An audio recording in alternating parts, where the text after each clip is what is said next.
મધ્ય ભારતમાં નંદનવન નામે એક મોટું જંગલ હતું. તેમાં એક સિંહ રહેતો હતો. તે જંગલનો રાજા હતો. તે આખો દિવસ આરામ કરતો અને રાત્રે શિકાર કરતો. પોતાનું પેટ ભરાઈ જાય પછી કોઈ જીવને ન મારે. એક દિવસ બપોરના સમયે સિંહ પોતાની ગુફામાં આરામ કરતો હતો. તે સમયે ત્યાં એક ઉંદર આવી ચડ્યો અને પોતાના સ્વભાવ મુજબ ખોરાક માટે આમ તેમ દોડાદોડી કરવા લાગ્યો. અન્ન શોધવામાં તે એટલો બધો તલ્લીન હતો કે તેને તે પણ ભાન ન રહ્યું કે આ સિંહની ગુફા છે અને પોતે સિંહના શરીર પર દોડાદોડી કરે છે.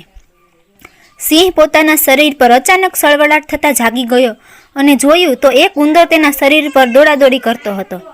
તેણે જરા ઘુરક્યું અને ઉંદર ભાગી ગયો. થોડીક વાર પછી સિંહ ફરીથી સૂઈ ગયો અને ઉંદર તેના શરીર પર ફરીથી દોડવા લાગ્યો. છેવટે સિંહ ગુસ્સે થઈ તરાપ મારી અને ઉંદરને પોતાના પંજામાં દબાવી દીધો. ઉંદર બિચારો ધ્રુજવા લાગ્યો. તે સિંહને કરગરવા લાગ્યો, હે મહારાજ, મારી ભૂલ થઈ ગઈ. મને માફ કરી દો. હવે હું તોફાન નહીં કરું. હું તો નાનકડું પ્રાણી છું. મને મારીને તમારી ભૂખ ભાંગશે નહીં.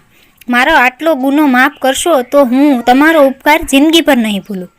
કોઈ સમયે આપત્તિના સમયે હું તમને જરૂર કામ આવીશ. સિંહ તેની વાત સાંભળી અને હસવા લાગ્યો. તેને થયું, આ નાનકડો ઉંદર મને શું મદદ કરશે? છેવટે સિંહે ઉંદરને છોડી મૂક્યો. પછી ઉંદર સિંહની ગુફામાં ફરીથી જવાની હિંમત ન કરતો.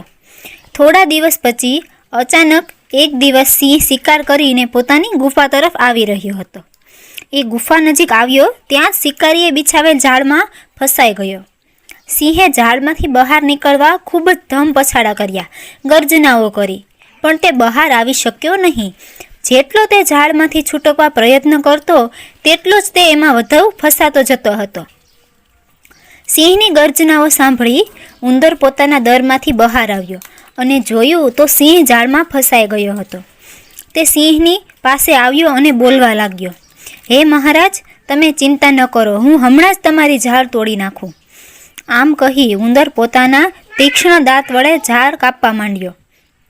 થોડી જ વારમાં તો ઉંદરે આખી ઝાડ કાપી નાખી અને સિંહને ઝાડમાંથી મુક્ત કર્યો. સિંહ નાનકડા ઉંદરના કામથી ખૂબ જ રાજી થયો. તે આજ સુધી ઉંદરને તુચ્છ ગણતો હતો. આજે તેને સમજાઈ ગયું કે તુચ્છ ઉંદરે તેનો જીવ બચાવ્યો હતો. તેણે ઉંદરનો ખૂબ આભાર માન્યો અને ત્યાર પછી બંને મિત્ર બની ગયા. વિષ્ણુ શર્માએ આ કથાનો બોધ આપતા કહે છે કે સંસારમાં કોઈ પણ પ્રાણી તુચ્છ ન ગણવા. ક્યારેક તુચ્છ કે નાના માણસો પણ આપણું ઘરું બધું મોટું કાર્ય કરી આપે છે. મિત્રો, આજ અહીંયા આપણી વાર્તા સમાપ્ત થાય છે. અમારા ચેનલને લાઈક, શેર અને સબસ્ક્રાઈબ કરો.